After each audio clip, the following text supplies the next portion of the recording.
जय हिंद दोस्तों। तो डिस्ट्रीब्यूशन वितरण लाइन में कुछ इक्विपमेंट के बारे में देख रहे थे हम, जिसमें हम स्विच गियर टॉपिक लेके आए थे। इससे पहले क्लास में स्विच गियर के जो कुछ टॉपिक जो कुछ इक्विपमेंट थे, उस इक्विपमेंट के बारे में, उपकरण के बारे में मैंने चर्चा किया था। उसी को हम आगे बढ़ाते हुए बताते हैं आपको कि जो इक्विपमेंट होते हैं वो अपने डिस्ट्रीब्यूशन में वो कौन से इक्विपमेंट कहाँ यूज होते हैं, उसका क्या कार्य होता है। तो स्विच गियर जो हम टॉपिक लेके आए थे उसमें एक एयर सर्किट ब्रेकर और दूसरा ऑयल सर्किट ब्रेकर। तो आखिर सर्किट ब्रेकर जो स्विच गियर होता है, तो स्विच गियर क्या होता है इसको समझते हैं। तो जो हमारा पावर सिस्टम होता है, उस पावर सिस्टम में जो परिपथ में यदि कोई दोष आ जाता है तो उस दोष को जो नियंत्रित करता है, ऑन ऑफ यानी स्विचिंग करता है और उसको प्रोटेक्टिंग करता है, सुरक्षा प्रदान करता है। तो ऐसे उपकरण को, ऐसे इक्विपमेंट को हम स्विच गियर बोलते हैं। अब इसी प्रकार से कुछ एग्जांपल में बताए थे कि स्विच गियर क्या होते हैं। तो स्विच गियर आपके यहाँ पास सर्किट ब्रेकर हो गया, स्विच हो गई, रिले हो गया, फ्यूज हो गया। तो यह सारी चीज़ें होती हैं आपके स्विच गियर होते हैं। तो स्विच गियर में जो हम बात किए थे यहाँ पास सर्किट ब्रेकर को टॉपिक लेकर, सर्किट ब्रेकर। तो सर्किट ब्रेकर में कई प्रकार से सर्किट ब्रेकर होते हैं। सर्किट मतलब परिपथ और ब्रेकर मतलब जो तोड़ने वाला है या विच्छेद करने वाला है, अलग अलग करने वाला है। तो परिपथ को जो अलग कर देता है वो सर्किट ब्रेकर होता है, सीबी बोलते हैं उसको। तो हम एयर गैप सर्किट ब्रेकर के बारे में बात किए थे, उसको फिर से रिपीट कर देते हैं और फिर हम सेशन को आगे बढ़ाते हैं। तो सर्किट ब्रेकर में जो हम एयर गैप सर्किट ब्रेकर देखे थे पहले प्रकार से, तो उसके माध्यम जो हम रखे थे तो वायु को रखे थे। जैसे हमारा कोई हो गया यहाँ पास टावर हो गया, मैं बताया था, या तो पोल हो गया, अपने डिस्ट्रीब्यूशन है तो पोल होगा। तो ये पोल हो गया, इधर साइड हमारी कुछ क्या आ गई, लाइन में खराबी आ गई। तो यहाँ पास हम लगा दिए हैं क्या, अपना एक सर्किट ब्रेकर लगा दिए हैं। तो सर्किट ब्रेकर को हम लगा दिए हैं और इधर साइड हमने कुछ मेंटेनेंस करना चाहते हैं। तो इसको हम यहाँ से क्या करेंगे, परिपथ को ब्रेक कर देंगे और इधर की सप्लाई को बंद कर देंगे। तो इधर हम आसानी से मेंटेनेंस कर सकते हैं। तो सर्किट ब्रेकर से हम क्या किए, यहाँ पास सर्किट को ब्रेक कर दिए। तो इसी सर्किट को ब्रेक करने के लिए सर्किट ब्रेकर की यूज़ करते हैं, परिपथ विच्छेदक का। अब इसका हम एयर ब्रेकर क्यों नाम दिए, क्योंकि इसके बीच में जो सर्किट है, तो इसके बीच का जो माध्यम है वो क्या है, एयर है, वायु है, हवा है। तो इसीलिए इसके हम नाम का जो नामकरण किए तो वो एयर सर्किट ब्रेकर हम दे दिए। तो एयर सर्किट ब्रेकर में अब क्या होगी, यदि लाइन चालू है इसमें करंट जाएगी, क्योंकि सर्किट ब्रेकर जो होता है तो ऑन लोड की कंडीशन में क्या होता है, ऑन ऑफ होता है, यह ऑपरेट होता है।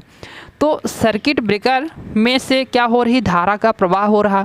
तो धारा का प्रवाह हो रहा जब अचानक से इसके कांटेक्ट को, इसके संपर्क को हम विच्छेद करेंगे, ब्रेक करेंगे, तोड़ेंगे, अलग करेंगे, तो इसके बीच में स्पार्किंग उत्पन्न होगी, चिंगारी उत्पन्न होगी। तो फिर उस चिंगारी को भी हमको कम करना पड़ेगा। तो उस चिंगारी को कम करने के लिए इसके जो शेप होते हैं, तो इसके शेप को हमने क्या किया था, कुछ अलग प्रकार से डिज़ाइन किया था। तो इसके शेप को हम कॉन्टैक्ट को कुछ इस प्रकार से डिज़ाइनिंग कर दिए थे। और यह इसको देखें तो ये दिखता कैसा है, आसानी से समझने के लिए इस शेप का नाम जो हम बताएंगे, तो इस अक्षर से एच अक्षर जैसे ये दिख रहा है। ये शेप कैसे दिख रहा है, एच अक्षर जैसे दिख रहा है, ABCD के अल्फ़ाबेट। तो यहाँ पास एच अक्षर के समान है। तो इसका जो ये शेप है, इसका नाम हम बताए थे कि इसके शेप को जो पूछ लिया जाता है, तो इसके शेप जो है, इसका आकार है, तो इसको हॉर्न गैप बोलते हैं, हॉर्न गैप बोलते हैं। एच आकार जैसे दिख रहा है, जिसको आप ऐसे आसानी से याद कर सकते हैं। अब इसका इस प्रकार से शेप क्यों दिया गया, ऐसा हमको बनाने की ज़रूरत क्यों पड़ी, तो पड़ी इसलिए कि यहाँ पास जो स्पार्किंग उत्पन्न हो रही है, तो इस स्पार्किंग को हमको क्या करना है, धीरे धीरे कम करना है। तो ऐसे आकार इसको देने से इधर साइड जो स्पार्किंग होगी बाहर साइड निकलेगी। इसका आयतन जो है तो यहाँ सकरा है और आगे जाते जाते क्या हो गया, फैल गया, विरल हो गया। तो इसके आकार में हमने क्या किया, वृद्धि कर दिया आगे जाते जाते। तो ऐसे में जो आग है, स्पार्किंग है, चिंगारी है, तो वो भी उसका आयतन क्या होगा, बढ़ेगा, लंबाई बढ़ेगी, तो वो वातावरण में और आसानी से मिल सकेगी। तो इससे उसका जो ठंडा है जो गर्म है चिंगारी वो ठंडी हो जाएगी और आसानी से इस तरह बुझ जाएगी। तो इसीलिए इसका आकार हमने कुछ इस प्रकार से दिया। तो इसको हम हॉर्न गैप बोलेंगे। तो यहाँ पास सर्किट ब्रेकर में ये चीज़ आपको याद रखना है कि यह ऑन लोड कंडीशन में ऑपरेट होती है सर्किट ब्रेकर।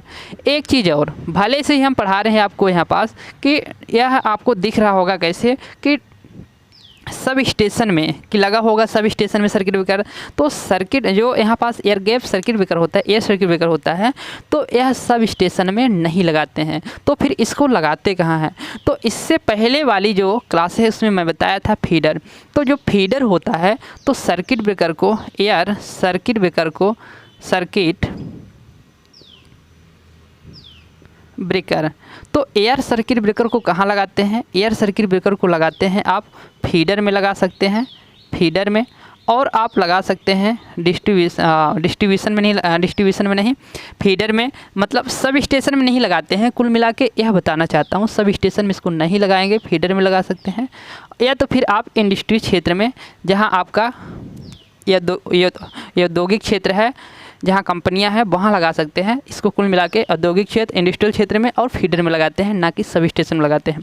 तो सर्किट ब्रेकर में ये चीज़ आपको याद रखना है। अब यहाँ पास जो दूसरे प्रकार का हम सर्किट ब्रेकर को बताए थे, तो ये पहली प्रकार की हो गई थी आपकी एयर सर्किट ब्रेकर, और जो दूसरी प्रकार है वो बताया था मैंने ऑयल सर्किट ब्रेकर। तो ऑयल सर्किट ब्रेकर क्या, आप तो इतना समझते हैं कि इसके जो माध्यम को हमने चूज किया तो उसी के आधार पर इसका हमने नॉमिनेशन कर दिया, नामांकन कर दिया, नामकरण कर दिया। तो यहाँ पास एयर थी तो एयर सर्किट ब्रेकर। अब इसके चारों ओर क्या होगी? ऑयल होगी, इसीलिए इसका हम क्या नाम रख दिए? ऑयल सर्किट ब्रेकर रख दिए। तो फिर यह ऑयल सर्किट ब्रेकर के चारों ओर क्या रहेगी? ऑयल रहेगा। जो ऑयल रहेगा वो कैसा रहेगा आपका? वहाँ पास इंसुलेटर, मतलब वह कुचालक रहेगा, वो सुचालक नहीं रहेगा, कुचालक ऑयल रहेगा। जो ट्रांसफार्मर ऑयल होता है सिंथेटिक नेफ्थलीन, तो उसी प्रकार से वही ऑयल को हम क्या करते हैं? इस सर्किट ब्रेकर में डालते हैं, जो इंसुलेटर होता है, कुचालक होता है। तो ये बेसिक जानकारी है सर्किट ब्रेकर की, अभी गहराई से चर्चा करेंगे। बस आपको बेसिक में समझने के लिए कि क्या क्या इक्विपमेंट होते हैं जो हमारी प्रोटेक्टिंग वगैरह ये सब अवेलेबल कराते हैं। ओके, तो इसी प्रकार से ये पूरी चीज़ें मैंने बता रखा था इससे पहले भी। अब सर्किट ब्रेकर के बारे में मैं चर्चा कर लिया था। अब जो दूसरा हम यहाँ पास इक्विपमेंट को जो प्रोटेक्टिंग देता है, हमको कंट्रोलिंग देता है और यहाँ ऑन ऑफ यानी स्विचिंग करने को देता है, वो इक्विपमेंट के बारे में हम पढ़ रहे हैं, वो उपकरण के बारे में हम पढ़ रहे हैं। तो वह उपकरण और कौन कौन से उपकरण हो सकते हैं जो यह सारी सुविधाएँ प्रोवाइड कराते हैं? ऑन ऑफ स्विचिंग, प्रोटेक्टिंग और कंट्रोलिंग। तो वह उपकरण और कौन कौन से हो सकते हैं? तो जो नेक्स्ट उपकरण होगा उसको हम देखेंगे यहाँ पास कि अगला उपकरण हमारा कौन सा होता है। तो यहाँ पास हम सेकेंड नंबर ले लेते हैं। तो सेकेंड नंबर में हम ले लेते हैं आइसोलेटर को। आइसोलेटर को समझते हैं,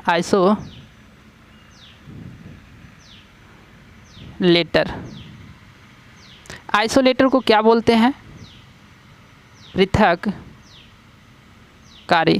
तो आइसोलेटर को पृथककारी बोलते हैं। पृथककारी मतलब आइसोलेटर का क्या मतलब हुआ? आइसोलेटर, तो आइसोलेटर का मतलब क्या हुआ? आइसोलेट करना, अलग करना। तो आइसोलेटर से परिपथ को हम अलग करते हैं। तो यहाँ पास जो आइसोलेटर को हम परिपथ से अलग करते हैं, तो इसका हम यूज कहाँ कैसे करेंगे? तो ये हो गई आपकी बस बार। क्या हो गई आपकी? यहाँ बस बार हो गई, बस बार हो गई, जो आपकी लाइन जाती है RYV, वो हो गई।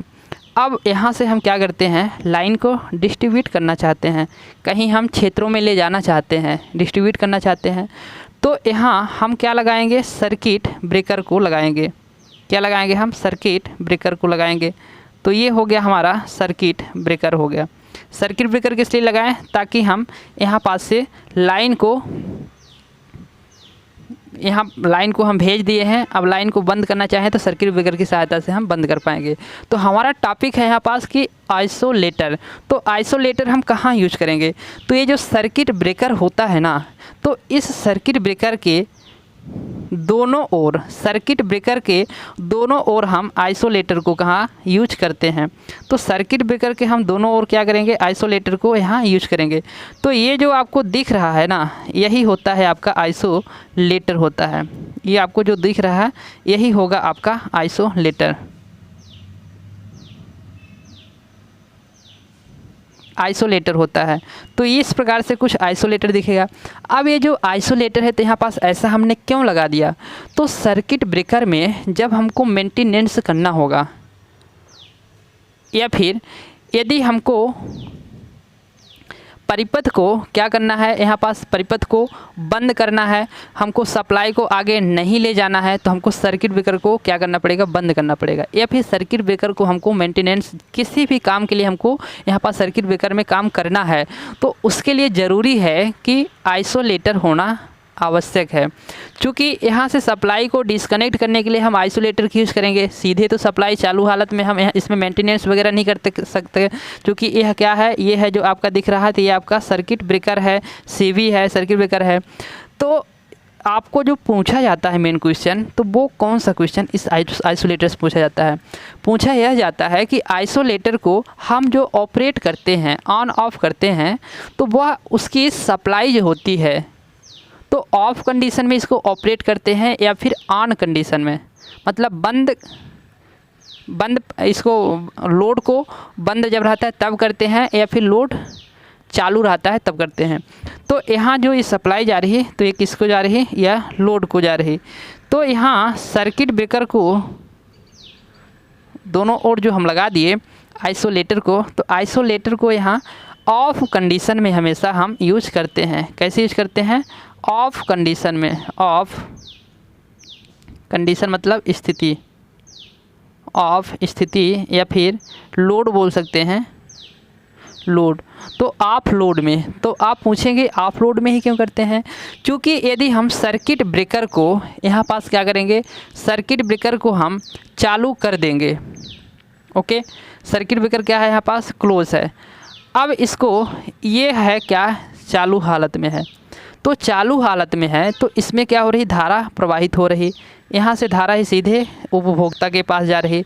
अब जैसे ही इसको हम ऑन कंडीशन में सर्किट ब्रेकर को क्या कर दिए, इसको हम खोल दिए, यहाँ पास से ऐसे हम खोल दिए, तो यहाँ धारा का मान बहुत ज़्यादा है और स्पार्किंग करेगी बहुत ही स्पीड से। आपका ये जो आइसोलेटर है ये उड़ जाएगा, इतना तेज़ से स्पार्किंग करेगी कि ये एकदम बिल्कुल ख़त्म हो जाएगा। तो इसको हम कुछ इस प्रकार से डिज़ाइनिंग ही करते हैं कि वह ऑफ कंडीशन में क्या करें, ऑपरेट करें, ऑफ कंडीशन में इसको हम ऑपरेट करें। तो इसको ऐसे डिज़ाइन ही किया जाता है। तो सर्किट ब्रेकर में यदि हमको मेंटेनेंस करना होता है तो सबसे पहले खोलते किसको है, सर्किट ब्रेकर को खोलेंगे या फिर आइसोलेटर को खोलेंगे। तो सबसे पहले हम यहाँ इस परिपथ को हम सीधे जुड़ा रहने देते हैं, परिपथ जुड़ा है। आइसोलेटर जो होता है तो उसको जुड़ा रहने देते हैं। सर्किट ब्रेकर को पहले हम क्या करते हैं, यहाँ पास सर्किट ब्रेकर को, इसकी परिपथ को हम पहले ऑफ कर देते हैं, बंद कर देते हैं, पास से डिस्कनेक्ट कर देते हैं इसको। इसके बाद यहाँ का धारा का मान क्या हो गई, शून्य हो गई, आई का मान शून्य हो गई। आई बराबर क्या हो गया, धारा का मान शून्य हो गया, जो लोड में जाने वाली है, तो धारा का मान शून्य हो गया। तो इस परिपथ को हम आसानी से अब खोल सकते हैं। तो इसको हम बोलेंगे धारा का मान जब शून्य है तो कैसी कंडीशन है, ऑफ लोड की कंडीशन है। तो ऑफ लोड की कंडीशन में अब हम सर्किट ब्रेकर को आसानी से ऑपरेट कर सकते हैं। तो इसीलिए मैं बोला कि ऑफ लोड की स्थिति में क्या करते हैं, यहाँ पास आइसोलेटर को ऑफ लोड की स्थिति में ऑपरेट करते हैं। तो ये चीज़ आपको याद रखना है। तो आइसोलेटर के बारे में इतनी चीज़ें आपको समझ में आई होगी कि पृथक कार्य को कैसे हम यूज करते हैं।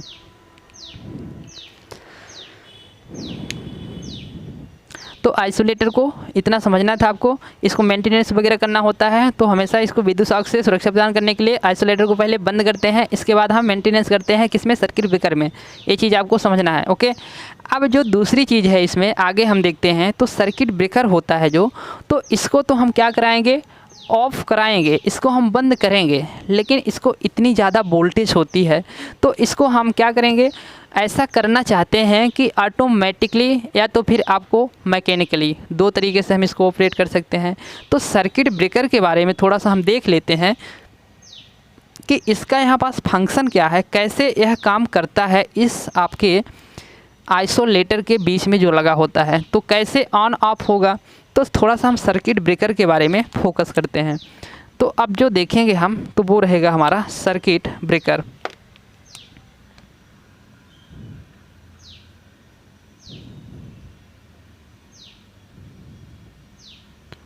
सर्किट ब्रेकर, तो सर्किट ब्रेकर को देखते हैं कि कैसे इसका फंक्शन होता है, कैसे यह काम करता है। तो यहाँ हमारी हो गई ये लाइन बस बार हो गई। ओके, यहाँ मैंने लगा दिया सर्किट ब्रेकर को, सर्किट ब्रेकर लगा दिया। अब सर्किट ब्रेकर से सीधे ही कहाँ जा रही सप्लाई, हमारी उपभोक्ता के पास जा रही, मतलब यह लोड के पास जा रही सप्लाई। ओके, अब सर्किट ब्रेकर हमारा काम कैसे करेगा इसको देखते हैं। तो सर्किट ब्रेकर में जो काम करेगा उसमें जो एक लगा होता है आपका जो सिस्टम होता है वो उसको क्या बोलेंगे, रिले बोलेंगे। तो जो रिले होता है ना, तो वही रिले इस सर्किट ब्रेकर में कहाँ क्या फॉल्ट हो रही, क्या यहाँ पास दोष आ गया है, क्या त्रुटि आ गई है, उन सभी की सूचना इस सर्किट ब्रेकर को जो रिले देता है।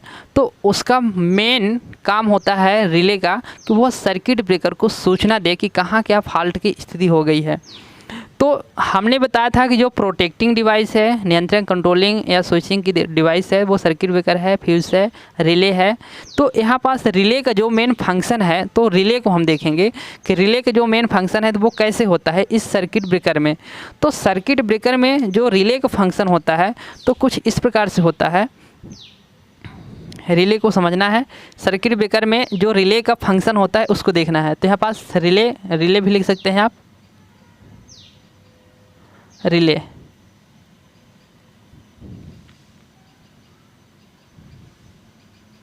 रिले, तो रिले यहाँ कैसे काम करेगा, ये हो गई आपकी बस बार। अब यहाँ रिले कैसे काम करता है, तो यहाँ हम लगाते हैं एक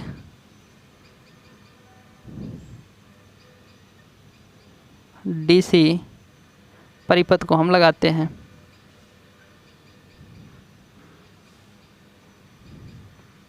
डीसी परिपथ, यहाँ डीसी सप्लाई देते हैं, प्लस और माइनस हो गया। यहाँ एक हम लगाते हैं इस प्रकार से संपर्क कॉन्टेक्टर।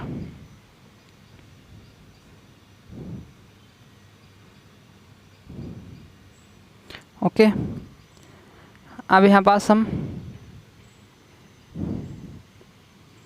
एक और कॉन्टेक्ट को यहाँ पास लगा देंगे, दूसरे कॉन्टेक्ट को।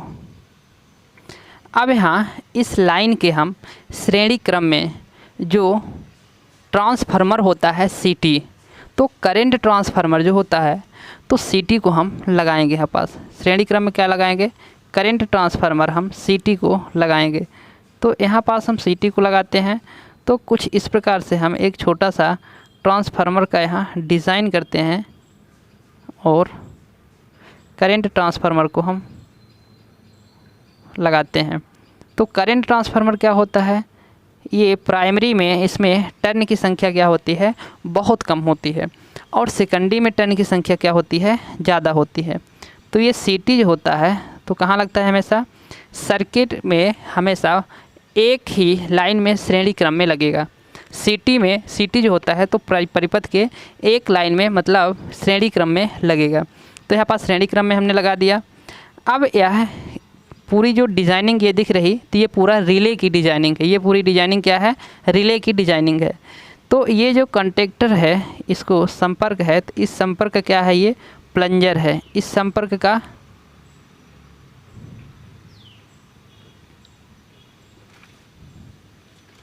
प्लंजर है, इस संपर्क का प्लंजर है। और यहाँ पास क्या बनता है, एक चुंबकीय क्षेत्र बनता है।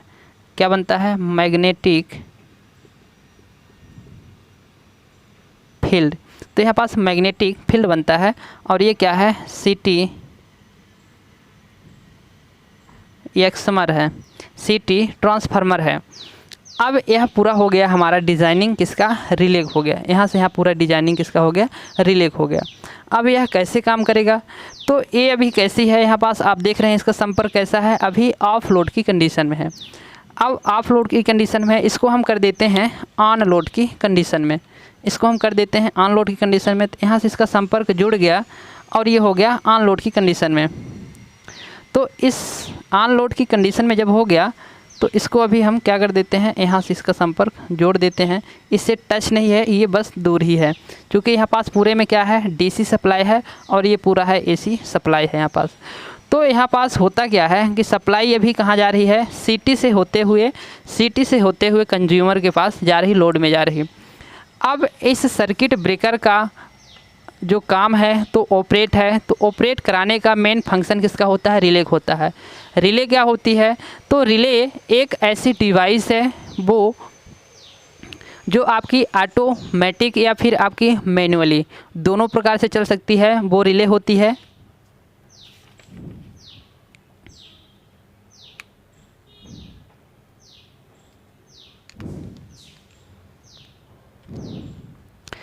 तो यहाँ रिले के बारे में बता रहा था।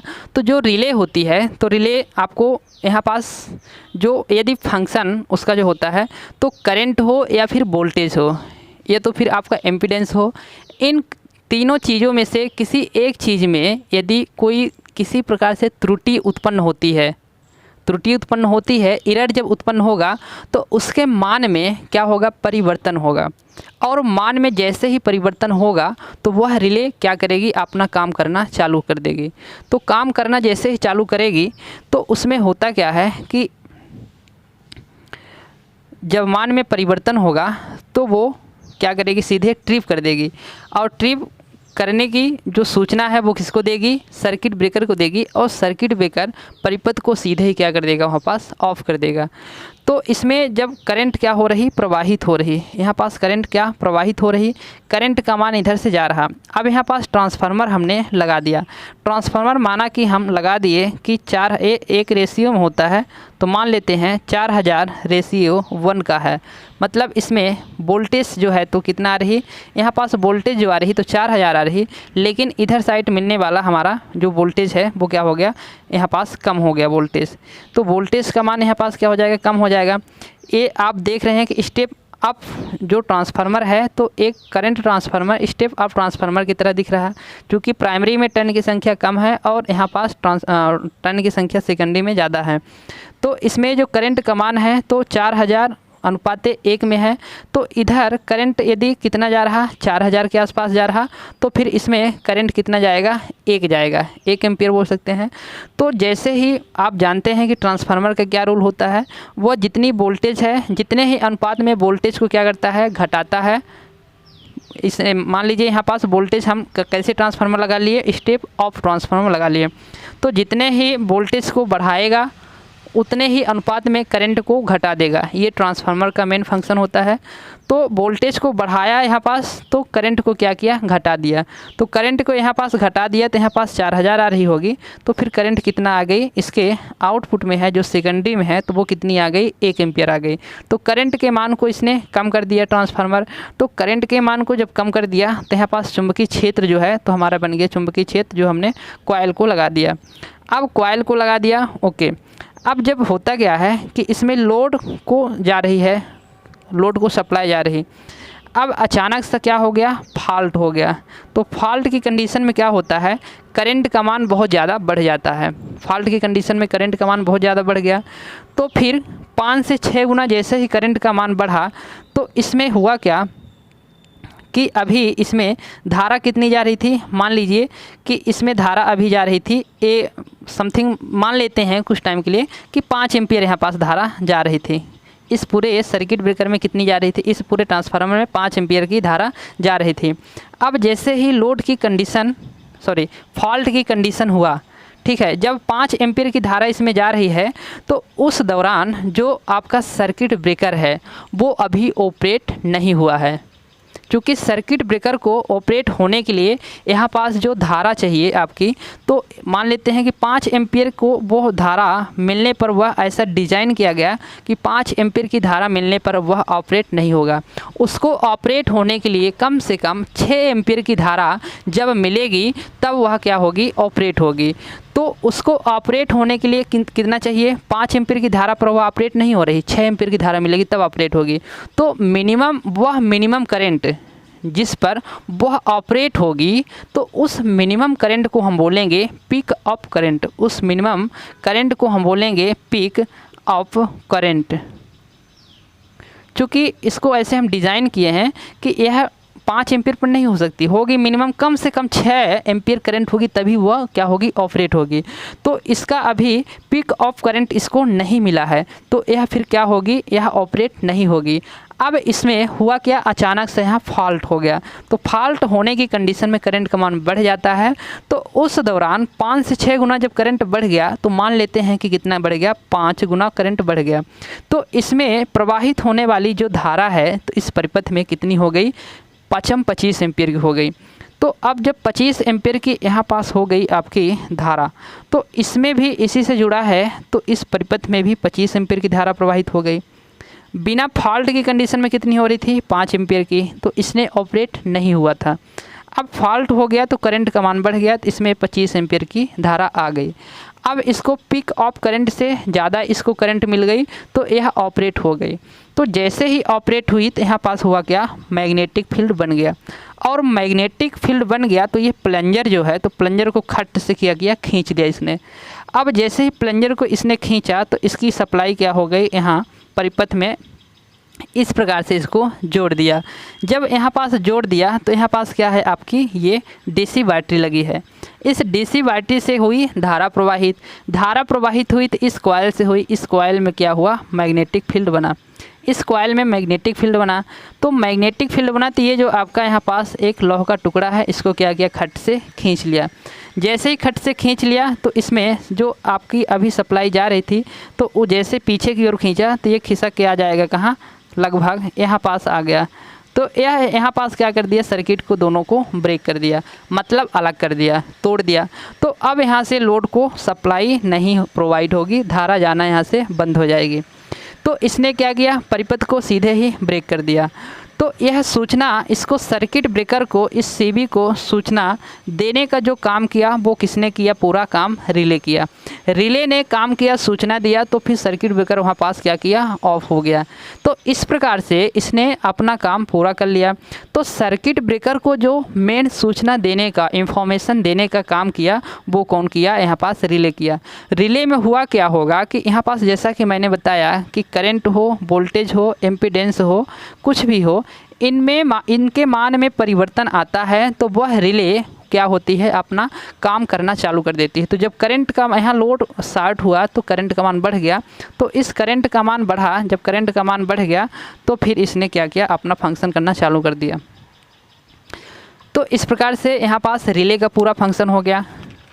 रिले के बारे में आपको समझ में आया होगा।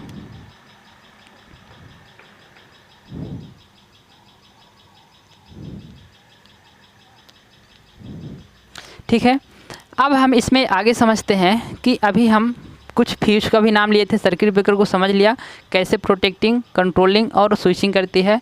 रिले को हमने समझ लिया, और अब हमारा समझना रह गया यहाँ पास फ्यूज को। फ्यूज को हम समझेंगे कि कैसे फ्यूज हमारी परिपथ में सुरक्षा प्रदान करता है। फ्यूज को अब हम समझने वाले हैं। तो फ्यूज आपने दरअसल आप अपने घरों में यूज़ किए होंगे, घर में, सबके घर में लगा होता है, जो परिपथ होते हैं सर्किट, तो उसमें लगे होते हैं। तो फ्यूज का क्या रोल रहता है, फ्यूज के बारे में समझेंगे। फ्यूज क्यों लगाते हैं, कैसे लगाते हैं, कैसे काम करता है, किस मटेरियल का लगाना चाहिए, इन सभी को हम देखेंगे। तो अब जो हमारा नेक्स्ट टॉपिक रहेगा, तो प्रोटेक्टिंग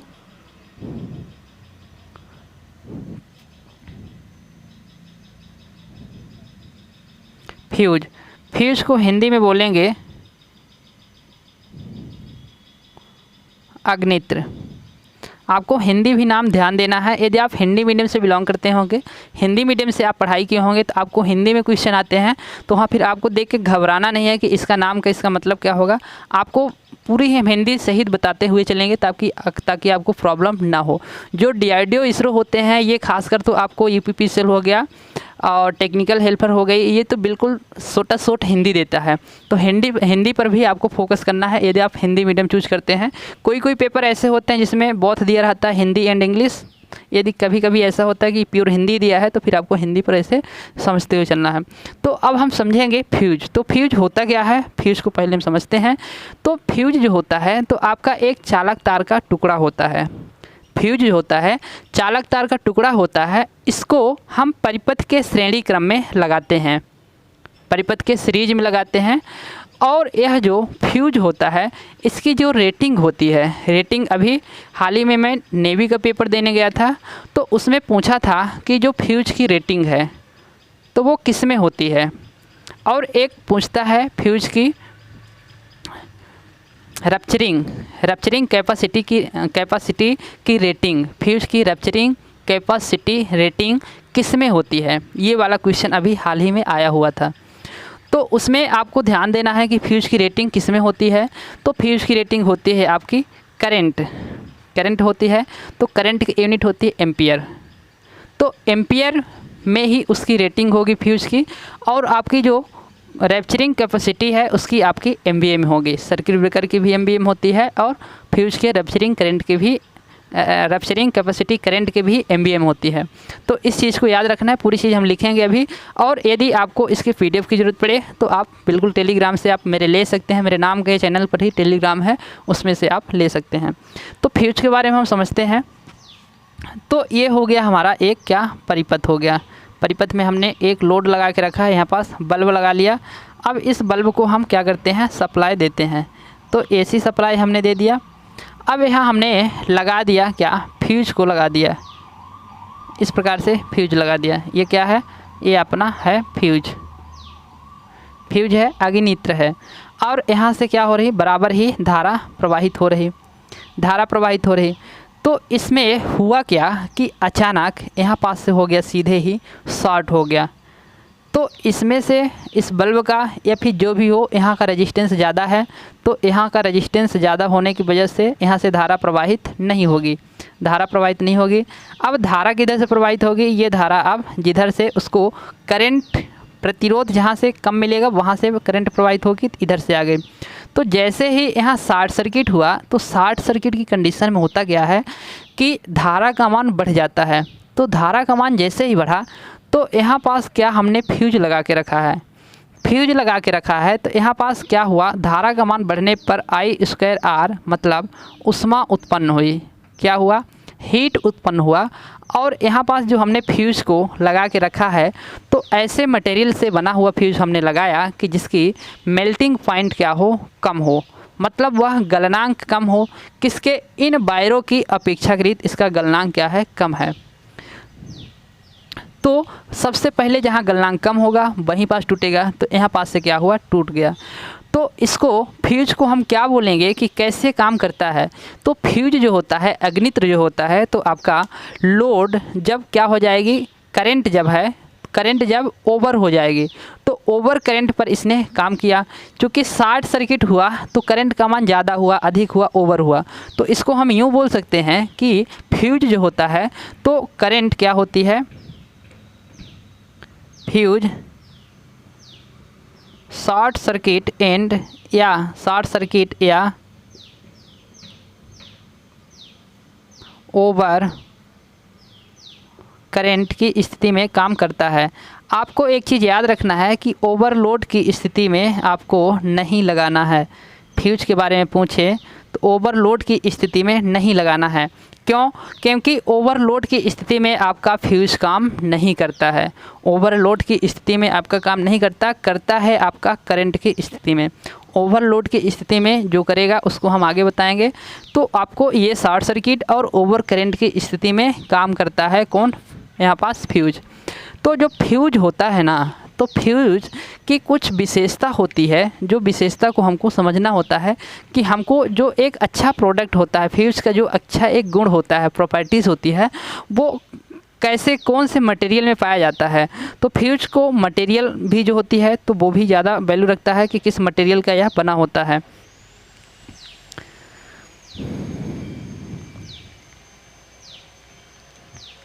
ओके तो ये जो फ्यूज होता है ना, यदि आप डीसी सर्किट में लगाएं या फिर एसी सर्किट में लगाएं तो उसमें आपको किस तरह से लगाना है। तो डीसी सर्किट में आपको प्लस माइनस होते हैं और एसी सर्किट में आपका फेज और न्यूट्रल होता है। तो यहाँ जब डीसी परिपथ आप लगा रहे हैं, डीसी परिपथ में आप फ्यूज को लगा रहे हैं, तो ये डीसी परिपथ आपका फ्यूज है, तो आप तो इसमें लगाएं,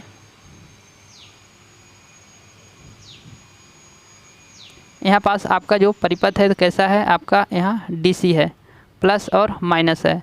तो फ्यूज को चाहे आप इसमें लगाएं या फिर आप इसमें लगाएं, फ्यूज को इसमें लगाएं या फिर आप इसमें लगाएं, चाहे प्लस में लगाएं चाहे माइनस में लगाएं, किसी एक में ही लगाना है, तब भी आपका काम बराबर करेगा। और जब बात आती है कि आपको एसी परिपथ की, तो एसी परिपथ में आपको फ्यूज को कहाँ लगाना है। तो एसी परिपथ में आपको हमेशा फ्यूज को कहाँ लगाना है, एक हो गया ये आपका फेज हो गया, क्या हो गया, ये हो गया फेज हो गया, और ये हो गया आपका न्यूट्रल हो गया। तो न्यूट्रल हो गया और एक फेज हो गया, तो आपको हमेशा फेज में ही फ्यूज को लगाना है, आपको जो फेज में ही फ्यूज को लगाना है। तो एसी के लिए यह और डीसी के लिए यह। तो एसी में आपको हमेशा फेज में लगाना है, न्यूट्रल में नहीं लगाना है, क्योंकि आप थ्री फेज की स्थिति में यदि न्यूट्रल में लगाते हैं तो थ्री फेज की स्थिति में जो न्यूट्रल होता है उस न्यूट्रल का मान क्या होता है, शून्य होता है। तो यहाँ पास आप फ्यूज को लगा देंगे न्यूट्रल में, तो फिर आपको कोई मतलब का नहीं है वो न्यूट्रल में लगाने का, क्योंकि करंट का मान यहाँ पास शून्य खुद ही होता है, वो ग्राउंडिंग होता है। तो फिर ग्राउंडिंग में करंट का मान 0 होगा, तो फिर वहाँ पास क्या होगा, आपको फ्यूज लगाने का कोई अर्थ नहीं निकलेगा। तो हमेशा आपको एसी में प्लस इसमें फेज में लगाना है, और डीसी में आपको प्लस में लगाएं या फिर माइनस में लगाएं, किसी एक में लगा सकते हैं आप, कोई दिक्कत नहीं। अब जो फ्यूज होता है, फ्यूज का याद आता है, जो फ्यूज होता है तो वो एक होती है आपको ओवरेज आरएमएस वैल्यू, एवरेज वैल्यू, है ना, ये जो होती है। तो इनमें से जो आपकी आरएमएस वैल्यू होती है, कौन सी होती है, आरएमएस करंट जो होती है, तो जो फ्यूज होता है तो आरएमएस करंट के ऊपर निर्भर करता है, आरएमएस करंट पर या निर्भर करता है, और आरएमएस करंट के ऊपर निर्भर करता है। इस चीज़ को आपको याद रखना है कि जो फ्यूज होता है तो आरएमएस करंट के ऊपर निर्भर करता है, तो इसी प्रभाव पर काम करता है, आरएमएस वैल्यू पर ही ये ऑपरेट होता है, आरएमएस वैल्यू पर ही क्या होता है, ऑपरेट होता है। तो आरएमएस वैल्यू पर ऑपरेट होता है। ये चीज़ें आपको आ गई समझ में।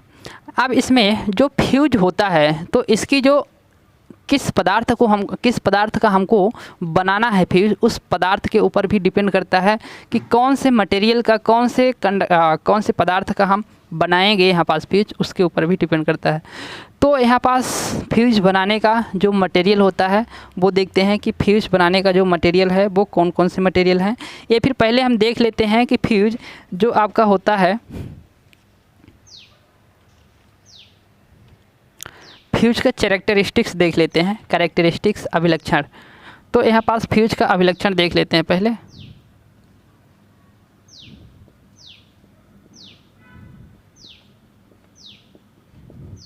फ्यूज का अभिलक्षण कैरेक्टरिस्टिक्स,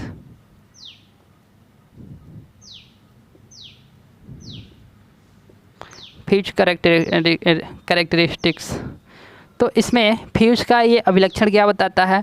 तो जो फ्यूज का अभिलक्षण होता है तो आप इस प्रकार से कुछ अभिलक्षण को बनाएंगे। ये आपको दर्शाता है करंट को, किसको दर्शाता है, करंट को, और ये दर्शाता है आपको टाइमिंग को, किसको, टाइमिंग को दर्शाता है। ये फ्यूज का टाइमिंग है। जो फ्यूज का यदि कैरेक्टरिस्टिक्स अभिलक्षण जो है, तो यदि डायग्राम में आपसे पूछ ले, चित्र देके कभी कभार पूछ लेता है, तो कुछ इस प्रकार से होता है। इसका जो अभिलक्षण होता है कुछ इस प्रकार से होता है। तो इसमें आपको सीधा सा दिखाई दे रहा होगा कि इस कैरेक्टरिस्टिक्स में आपको क्या देखने को मिल रहा। यदि इसका करंट का मान क्या है, करंट का मान यदि यहाँ लेते हैं, करंट का मान इतना आ गए, इतना आ गए, इतना आ गए, करंट का मान यदि इतना है, तो फिर इसमें टाइमिंग जो है, तो इसमें टाइमिंग कहाँ हमको दिख रहा है, टाइमिंग दिख रहा है सीधे ही यहाँ पास दिख रही। तो ये हो गया इसका टाइमिंग हो गया। तो करंट का मान यदि 1 है तो इसका टाइमिंग 1 से क्या है, दुगुना है, ऐसे मान सकते हैं। यदि यहाँ से यहाँ तक क्या है 1 है तो इसका टाइमिंग क्या है, जस्ट दुगुना है इसकी क्वांटिटी में। यदि हम इधर साइड देखें कि इसका जो टेम्परेचर है तो कितना है, यहाँ से यहाँ तक 1 है, तो इसका जो करंट है वो क्या है, यहाँ पास दुगुना है। तो ये समझने के लिए इसे हम बता रहे हैं कि 1 है तो दुगुना है। तो इसका मतलब क्या हुआ, यदि आप मान लीजिए आपके हाथ में क्या है, मेरे हाथ में तो मार्कर है, आप एक ले लीजिए रबर ले लीजिए, या फिर पेन की रिफ़िल वगैरह ले लीजिए, उसको आप क्या कीजिए, टेम्परेचर दे दीजिए, उष्मा के पास ले जाइए, आग के पास। तो उसमें आप देखिए कि जब उसको ज़्यादा आप टेम्परेचर देते हैं तो वो ज़्यादा टाइम तक टिकेगा या फिर कम टाइम में ही टूट जाएगा। आप ऐसा प्रैक्टिस किए होंगे तो अनुभव कीजिए कि आप कोई रिफ़िल को उष्मा के पास ले गए, ताप के पास, आग के पास ले गए, उसको ज़्यादा टाइम तक आप नहीं रख सकते हैं। कब, जब ज़्यादा उस पर टेम्परेचर आप दे रहे होंगे तो वो कम टाइम में ही क्या होगा, टूट जाएगा। तो उसका टाइम यदि बढ़ा, यदि ताप उसका बढ़ा तो टाइमिंग इधर क्या हुई, घट गई, व्युत्क्रम हो गया, उल्टा हो गया। समझ में आ रहा है आपको। यदि आप उसमें टेम्परेचर ज़्यादा बढ़ा देंगे तो वो कम टाइम में टूट जाएगा। यदि टेम्परेचर उसका क्या करेंगे, आप कम कर देंगे तो वो ज़्यादा टाइम तक चलता रहेगा। तो इसमें जो फ्यूज है, तो फ्यूज जो मटेरियल हमने यूज़ किया, तो टेम्परेचर इसमें कब वृद्धि होती है ज़्यादा, जब उसमें ज़्यादा करंट होती है। तो करंट का मान जैसे ही ज़्यादा बढ़ेगा तो उसमें I²R उष्मा बढ़ेगी, और उष्मा बढ़ेगी तो फिर उसका जो फ्यूज होगा तो वो उष्मा बढ़ गई तो वो फ्यूज की जो टाइम होगा गलने का, तो वो टाइम क्या होगा, कम हो जाएगा। तो यह सीधी सी बात हम यह कहना चाहते हैं कि जो करंट का व्युत्क्रम होता है, इसमें जो फ्यूज का ये अभिलक्षण होता है, तो होता क्या है फ्यूज का अभिलक्षण, तो फ्यूज का अभिलक्षण व्युत्क्रम, समय के व्युत्क्रम होता है, धारा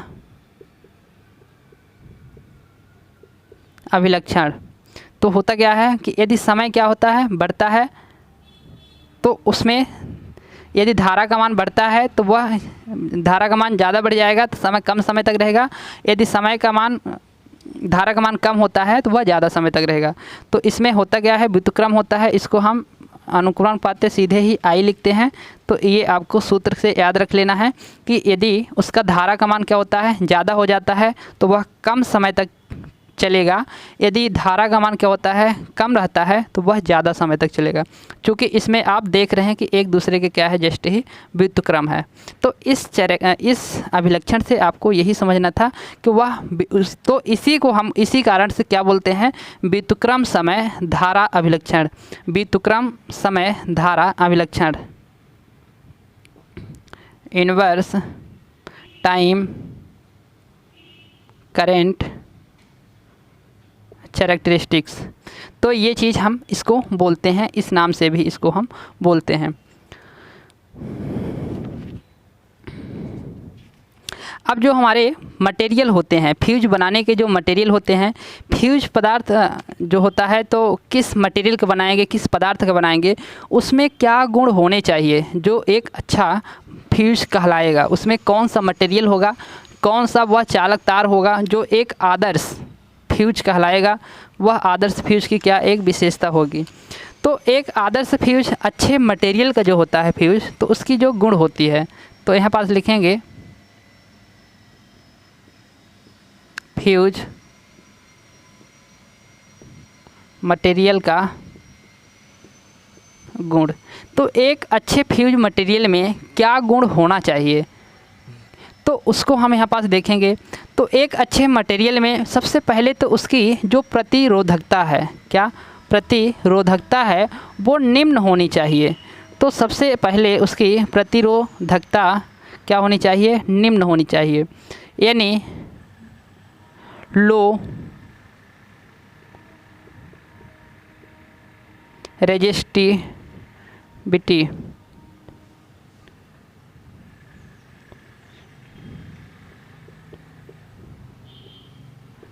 लो रेजिस्टिविटी होनी चाहिए। दूसरा चीज़ उसमें निम्न गलनांक होना चाहिए, निम्न गलनांक। तो लो मेल्टिंग, और उसमें क्या होना चाहिए, कम मूल्य होना चाहिए, कम मूल्य, लो कॉस्ट। और एक होना ये चाहिए कि वह वातावरण से ज़्यादा प्रभावित ना हो, उसमें क्षरण वगैरह ज़्यादा ना लगे। तो वातावरण के ऑक्सीजन के कारण उसमें जो क्षरण होता है वह निम्न होना चाहिए। क्या होना चाहिए, वातावरण के ऑक्सीजन के कारण क्षरण निम्न। तो वातावरण के ऑक्सीजन के कारण उसमें जो क्षरण होता है वो निम्न होना चाहिए। तो एक अच्छे पदार्थ के जो फ्यूज होते हैं तो ये सारी क्वालिटी उसमें होनी चाहिए, तब वह कहलाएगा कि वह क्या है, एक अच्छे पदार्थ का, एक अच्छे मटेरियल का वह फ्यूज है। तो वह कौन कौन से फ्यूज होते हैं, किस किस वायर का हम फ्यूज को बना सकते हैं जो एक अच्छा मटेरियल का होता है। तो यहाँ पास जो फ्यूज हम बनाते हैं तो हम कॉपर का बना सकते हैं, एल्यूमिनियम का बना सकते हैं, सिल्वर का बना सकते हैं, और आपका जिंक हो गया, टिन हो गया, लेड हो गया। इन सारी चीज़ों का हम फ्यूज बनाते हैं। लेकिन एक आदर्श फ्यूज के बारे में भी बताएंगे। लेकिन यहाँ पास देखेंगे फ्यूज पदार्थ,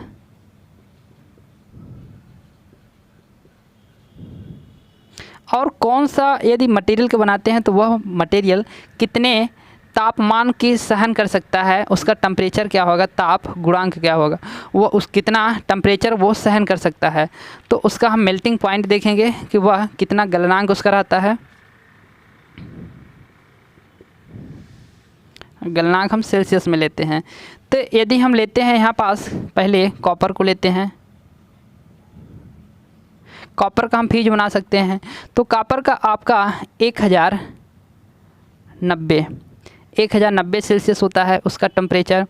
यदि हम लेते हैं सिल्वर यानी चांदी के लेते हैं तो 980 सेल्सियस होता है। यदि हम लेते हैं एल्युमिनियम के लेते हैं तो उसका होता है 665 सेल्सियस, 665 सेल्सियस। यदि हम लेते हैं आपका जिंक का लेते हैं और आपका लेड का ले सकते हैं और आपका टिन का ले सकते हैं, तो आपका यहाँ पास टिन का जो होगा 240 होगा, और इसका होगा 419 होगा, और 328 होगा। तो इतने सेल्सियस को क्या कर सकते हैं, इतने गलनांक पर ये सब मटेरियल होते हैं। इसमें से जो अभी एग्ज़ाम में पूछा गया है अभी तक, तो ज़्यादातर इसको पूछा गया है, इन तीनों को पूछा गया है, और इसको पूछा गया है, और इसको पूछा गया है, सॉरी लेड और टिन को, इसको ये बहुत ज़्यादा पूछा जाता है। तो इन चीज़ को याद रखना है। लेड और टिन से जो मिश्रण का एक बनाते हैं, हम दोनों को मिक्स करके जो बनाते हैं, तो वो मिक्स करके कितने उसकी क्वांटिटी में और कौन सा फिर मटेरियल को बनाते हैं, ये भी इंपॉर्टेंट होता है, बता रहे हैं इसको। तो लेड और टिन का जो मिश्रण से हम बनाते हैं फ्यूज को, तो वह फ्यूज आपको यूज करना होता है, तो वो कितने एम्पियर की धारा के लिए आप वहाँ पास यूज कर पाएंगे। क्योंकि ज़्यादा एम्पियर की धारा होगी तो फिर उसमें आपका ये क्या है, देख लिए बहुत कम टेम्परेचर पर ये क्या हो रहा है, सीधे ही पिघल जा रहा है, मतलब गल जा रहा है।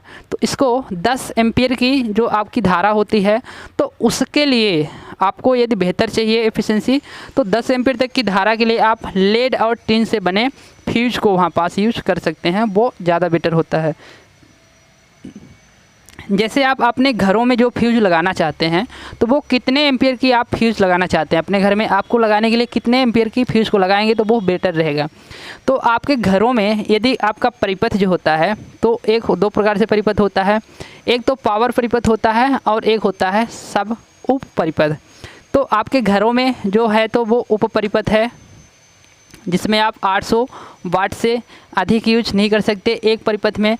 तो यदि आपके घर का जो उप परिपथ है, तो एक जगह का जो परिपथ है, ठीक है, तो उसमें यदि आपका कितना है, 800 वाट है, और आपके घर में जो सप्लाई आती है वो है आपका 240 वोल्ट है। तो फिर इसमें आप निकालना चाहते हैं कि कितने एम्पियर का हमको फ्यूज वहाँ पास लगाना पड़ेगा। तो वहाँ पास आप एम्पियर का जो फ्यूज लगाएंगे तो आपको इसमें से निकाल लेना होगा। तो P बराबर होता है VI, पावर कितना है 800 वाट है, और यहाँ पास V को लाएंगे बटे में तो I हमारा निकल के आ जाएगा, तो यहाँ हो जाता है 240। तो इस I को निकाल सकते हैं। तो इसको 0 से 0 काटेंगे, 24 दूना 48, ठीक है, और 48 दूना हो जाएगा 94, तो 4 गुना, यानी इसमें समथिंग, इसको यदि ले लेते हैं 200 वोल्ट ले लेते हैं तो कैलकुलेशन में आसान हो जाएगा। 2 जीरो से 2 जीरो कट गया, 2 दूनी 4 हो गया। यदि 220 लेते हैं यहाँ पास तो फिर आ जाएगा 4 से कुछ कम ही करके आएगा। तो फिर इसमें 4 एम्पियर जो आ रहा है अभी आपका, फ़िलहाल कितना ले लेते हैं 4 एम्पियर। तो यदि आपका उप परिपथ है, आप अपने घरों में 4 एम्पियर की लगा सकते हैं, या फिर जो एम्पियर, जितना एम्पियर है ना आपके घर का जो धारा प्रवाहित हो रही, तो फ्यूज मटेरियल को जो आप लगा रहे हैं तो थोड़ा सा उससे ज़्यादा ही एम्पियर का आपको लगाना होता है। तो कितना लगाना होता है, उससे ज़्यादा ही एम्पियर का आपको फ्यूज लगाना होता है। तो समथिंग आप 5 या 5.5 एम्पियर का वहाँ पास फ्यूज को लगाएंगे, तब जाके वह क्या होगा आपके लिए अधिक बेहतर होगा। तो यहाँ पास आपको इतनी सारी चीज़ें देखने को मिल गई कि जो फ्यूज मटेरियल होता है, वो फ्यूज मटेरियल और उसकी प्रॉपर्टीज़ होती है, वो सारी चीज़ें देख ली आपने। अब इसमें एक होता है जो फ्यूज जो होता है गुणांक, फ्यूज गुणांक होता है। तो फ्यूज गुणांक को देखते हैं कि फ्यूज गुणांक क्या होता है। तो आप ये बताएं कि आपके घर में जो फ्यूज, एक करंट होती है और एक होती है मिनिमम फ्यूजिंग करंट। तो मिनिमम फ्यूजिंग करंट और यहाँ पास करंट रेटिंग, तो करंट रेटिंग ज़्यादा होनी चाहिए कि मिनिमम फ्यूजिंग करंट ज़्यादा होनी चाहिए। तो मिनिमम फ्यूजिंग करंट जो है तो वो क्या होनी चाहिए, ज़्यादा होनी चाहिए, और जो फ्यूजिंग करंट है वो कम होनी चाहिए।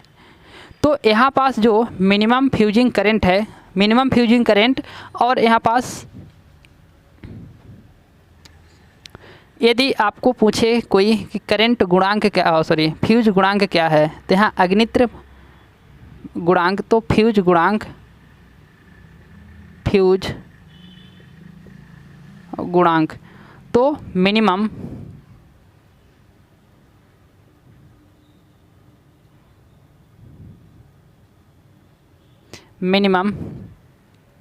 Fusing current,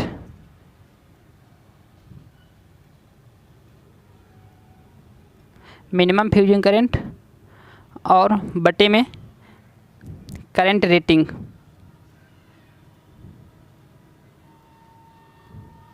current rating.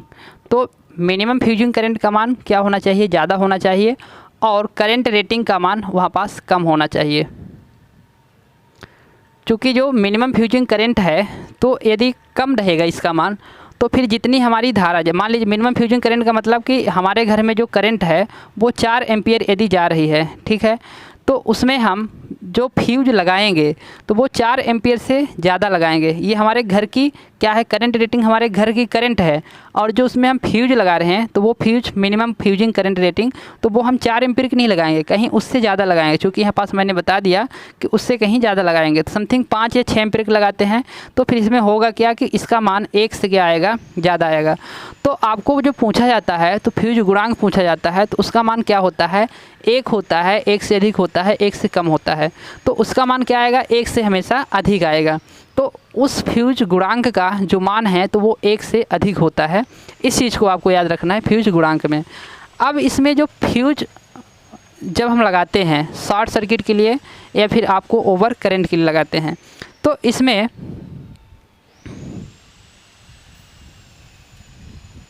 जो होती है आपकी मेन धारा, इसमें जो धारा होगी तो पहली वाली जो लूप होगी, तो उस पहली वाली लूप के बारे में थोड़ा सा हम देखते हैं कि पहली वाली लूप हमारा क्या बताता है फ्यूज के।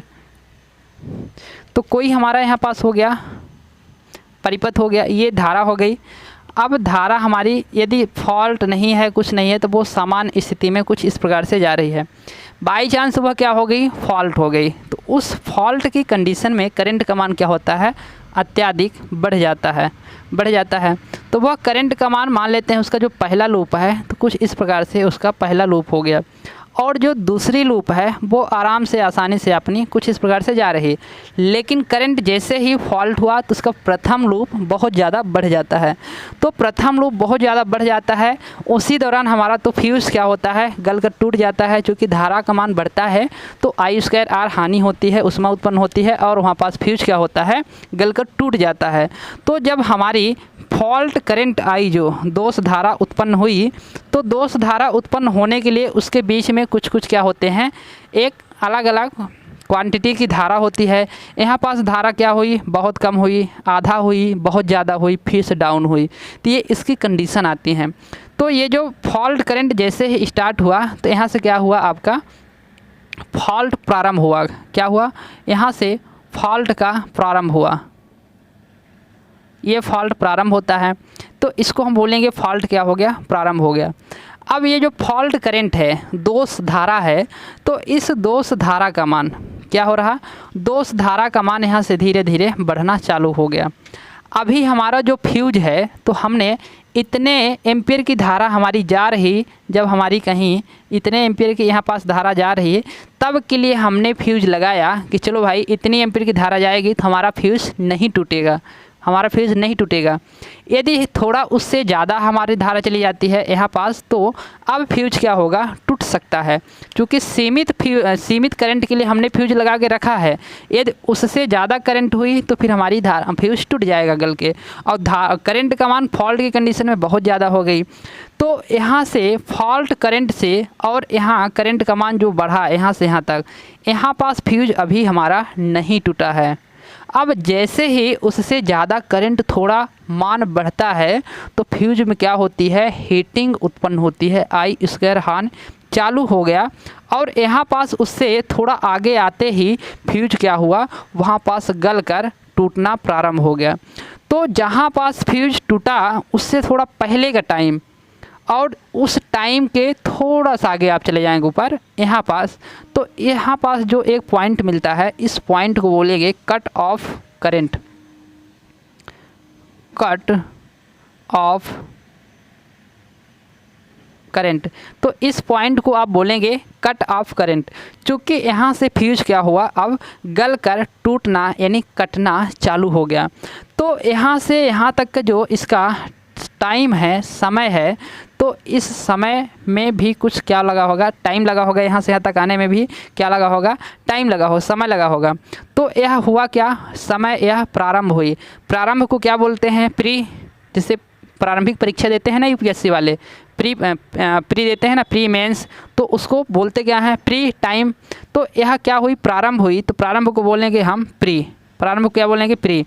और ये टाइम है तो इसको हम बोलेंगे प्री टाइम। तो ये हो गया आपका प्री टाइम हो गया। अब इस प्री टाइम के आगे होता क्या है, इसको टाइम आर्किंग टाइम बोलें तो अधिक सही है। क्योंकि आर्क क्या हुआ, यहाँ से उत्पन्न हुआ, प्री आर्किंग टाइम, आर्क के उत्पन्न होने का ये टाइम है, तो इसको आर्किंग टाइम बोलते हैं।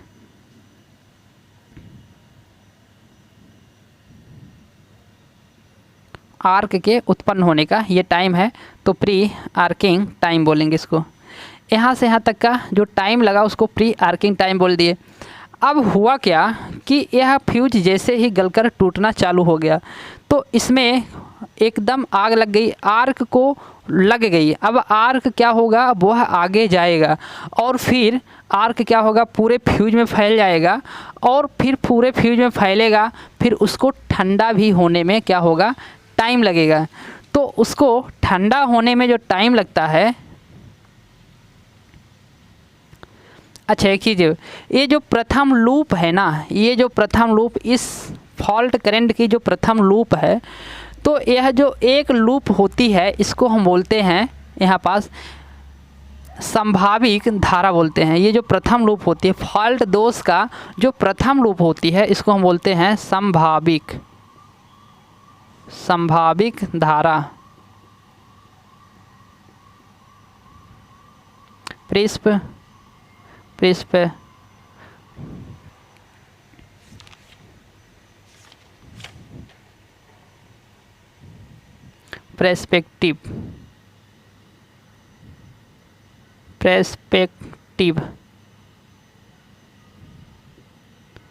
करंट, इसको प्रोस्पेक्टिव करंट बोलेंगे, संभाविक धारा बोलेंगे। जो फॉल्ट करंट का प्रथम लूप यानी पास, फॉल्ट करंट का प्रथम लूप जो एक लूप जाता है, तो यहाँ से यहाँ तक एक लूप आया, तो इसकी जो मैक्सिमम धारा है तो उस धारा को हम प्रोस्पेक्टिव संभाविक धारा बोलेंगे, उसको हम प्रोस्पेक्टिव संभाविक धारा बोलेंगे। तो यहाँ पास कट ऑफ हो गया और ये आर्किंग प्री आर्किंग टाइम हो गई। अब यहाँ पास फ्यूज क्या हो चुका था, गल कर टूट चुका था। अब गल कर टूट गया फ्यूज, अब गल कर टूट गया तो आर्क लग चुकी है उस फ्यूज में। अब आर्क जो लग गई तो उसके बुझने में जो टाइम लगेगा, तो यहाँ से उस टाइम को हम यहाँ तक दर्शा लेंगे। तो आर्क बुझने का जो यहाँ पास टाइम है, तो वो टाइम को हम यहाँ पास मेंशन कर लिए। आर्क जो लगने वाली है तो वो प्रारंभिक करंट से कट ऑफ करंट के मध्य का जो टाइम था उसको हम प्री आर्किंग बोल दिए थे, उसको हम क्या बोल दिए थे, प्री आर्किंग बोल दिए थे। अब जो आर्क जो फॉल्ट करंट से और कट ऑफ करंट के बीच के मध्य का जो टाइम है, तो आर्क जो बुझने वाली टाइम है, तो उसको हम क्या नाम दिए, उसको हम नाम दिए हैं यहाँ पास आर्किंग पीरियड टाइम। यहाँ पास आर्किंग क्या हो रही, बुझ रही, आर्क लगी हुई है, आर्क बुझ रही, तो इसको हम आर्किंग पीरियड टाइम बोलेंगे, आर्किंग पीरियड टाइम बोलेंगे। और इस प्री आर्किंग को और आर्किंग पीरियड टाइम को दोनों को हम ऐड कर दें तो ये हो जाएगी हमारी total arcing time, total arcing time, इसको हम बोलेंगे टोटल आर्किंग टाइम। तो यहाँ पास टोटल आर्किंग टाइम हो जाती है। तो ये जो बुझने का टाइम होता है इसको हम बोलते हैं आर्किंग पीरियड टाइम, और जो प्रारंभिक होने का टाइम है उसको प्री आर्किंग टाइम बोलते हैं, और जो इन दोनों को योगफल जो होता है वो होता है आपका टोटल आर्किंग टाइम होता है। तो यह जो आर्किंग होती है, टोटल आर्किंग जो टाइम होती है, तो यह बहुत कम टाइमिंग होती है। जैसे ही फॉल्ट होता है तो उस फॉल्ट के होने के तुरंत कितने समय बाद यह फ्यूज गल कर टूट जाता है, तो वो फॉल्ट होने के तुरंत 0.02 सेकेंड, या फिर आप इसी को बोल सकते हैं 2 मिली सेकेंड, इतने कम टाइम में क्या होता है, यह फ्यूज ओवर करंट की स्थिति में गलकर टूट जाता है। या फिर आप ऐसे कह सकते हैं 2 मिली सेकेंड में यह फ्यूज गलकर टूट जाता है। आपसे यह कहा जाए कि परिपथ में यदि हम सर्किट ब्रेकर को और यहाँ पास फ्यूज को दोनों को श्रेणी क्रम में हमने जोड़ दिया और फॉल्ट होता है, तो सबसे पहले कौन ब्रेक करेगा, यह फ्यूज करेगा या फिर सर्किट ब्रेकर करेगा? तो आपका आंसर यहाँ पास रहेगा कि सबसे पहले फ्यूज ही करेगा, क्योंकि जो फ्यूज के ऑपरेटिंग होने का टाइम है तो बहुत कम है, 0.02 है, और जो आपका सर्किट ब्रेकर होता है उसका ऑपरेट होने का जो टाइम होता है वो 0.2 से 0.05 सेकंड का होता है। मतलब ये ज़्यादा टाइम है और ये कम टाइम है। तो आपको बताना है वहाँ पास कि वो फ्यूज जो होता है तो वो फ्यूज उससे कहीं जल्दी काम करता है। ओके, तो इस वीडियो में आज इस क्लास में इतनी सारी चीज़ हमको सीखना था, और बहुत सारी चीज़ फ्यूज से जुड़ी अभी बहुत सारी चीज़ है, ब्रेकिंग, रैप्चरिंग कैपेसिटी, वो सारी चीज़ें हम नेक्स्ट क्लास में लाते हैं। आज इतना ही आप सीखें, और अभी तक आपको बने रहने के लिए वीडियो में बहुत बहुत धन्यवाद। मिलते हैं नेक्स्ट क्लास में नई ऊर्जा, नई एनर्जी के साथ, नई कुछ सीखने के उद्देश्य के साथ। सो थैंक्स, अभी तक बने रहने के लिए बहुत बहुत धन्यवाद। मिलते हैं नेक्स्ट क्लास में।